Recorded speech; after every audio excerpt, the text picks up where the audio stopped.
आता निघालोय गौरी आणायला. सो हे माझं घर आहे. इथून मला माझ्या वरच्या घरी जायचं. तिथे सगळे गौरीचं सामान तयार केलेलं आहे. सगळ्या मुली आल्यात. तर आता तिथे जायचं गौरी घेऊन यायला.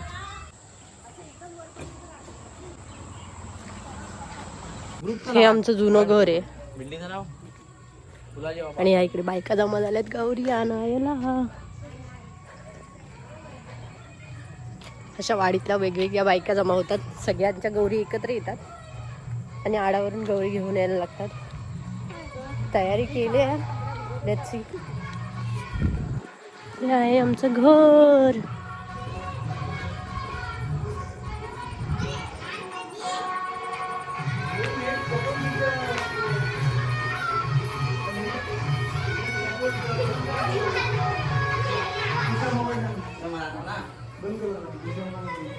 इकडे देवघर आहे आमचं.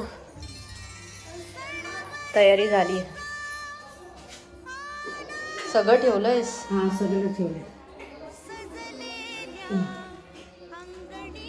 सगळं ठीक आहे. ठेवते. एक एक विडा एक कलशीत टाकायचा ना? कलशी टाकायला आडावर ठेवल्या. शेवण भांड्या. ठीक आहे. हळद. आणि शेणी ठेवलेली आहे काय? शेण आणते सुलभा.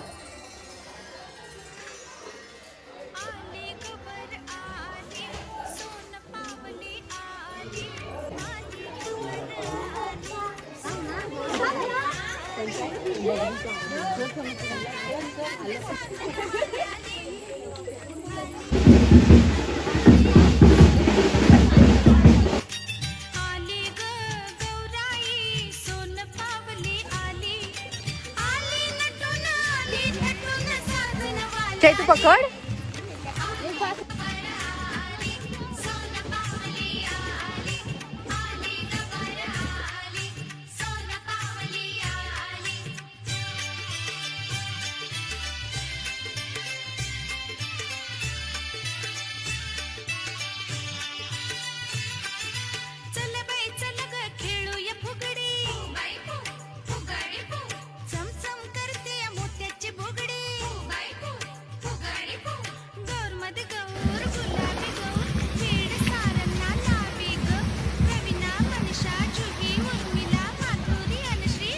अशा गौरी आणल्या जातात आमच्याकडे.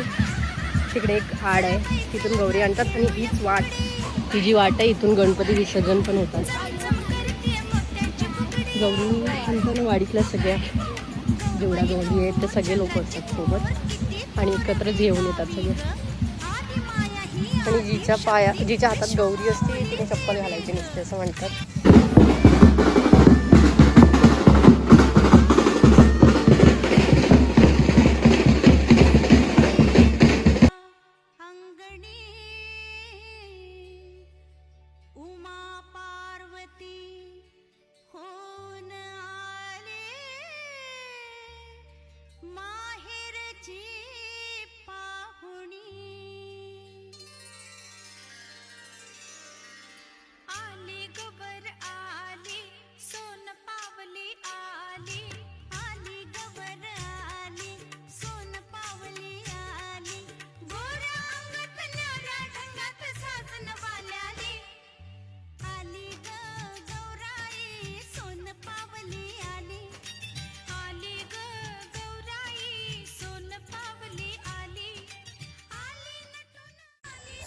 गौरी आगमन झालेलं आहे फायनली. तुम्ही बघितलं आहे पूर्ण गौरीला सजवून आम्ही एकदम रेडी केलेलं आहे. आत्ता गौर बसलेली आहे गणपतीसोबत. सो थोडंसं जेवढं मला माहिती आहे ते मी सांगते. गौरी ही गणपतीची आई असते आणि गणपती आल्यानंतर 4थ्या दिवशी गौरीचं आगमन केलं जातं. सो गौरीला घ्यायला जायला लागतं ओढ्यावर. तिथून तिची पूजा करून तिला घरी घेऊन यायला लागतं. त्यानंतर तिला सजवलं जातं. तिला साडी नेसवली जाते. तिचे दागिने, तिच्या मेकअप, तिची ओटी भरली जाते. सगळं केल्यानंतर गौरीला गणपतीसोबत मंडपामध्ये म्हणजे मखरामध्ये बसवलं जातं. सो आता ते केलं आहे मी. ते ऑलरेडी मी माझ्या व्हिडिओमध्ये बघितलं. जर तुम्हाला आवडलं असेल माझं गौरी सजवणं तर प्लीज या व्हिडिओला नक्की भरभरून प्रेम द्या. उद्या आहे वौसा. सो वौसा काय आहे ते तुम्हाला माझ्या नेक्स्ट ब्लॉगमध्ये बघायला मिळेल.